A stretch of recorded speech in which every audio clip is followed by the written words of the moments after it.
की महाराष्ट्र सरकारने हा पुतळा तयार केला नव्हता.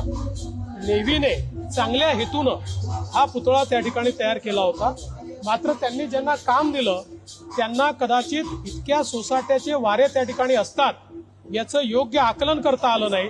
त्या हिशोबाने तसं डिझाईन कदाचित त्यांना करता आलं नाही. किंवा अशा ठिकाणी आपण ज्यावेळेस पुतळा लावतो तर त्यातलं जे लोखंड असतं ते समुद्राच्या वाऱ्याने लवकर गंजतं. या सगळ्या गोष्टीचं त्यांनी नीट आकलन केलं होतं की नाही हा आता प्रश्न आहे. या संदर्भात सगळी चौकशी चाललेली आहे.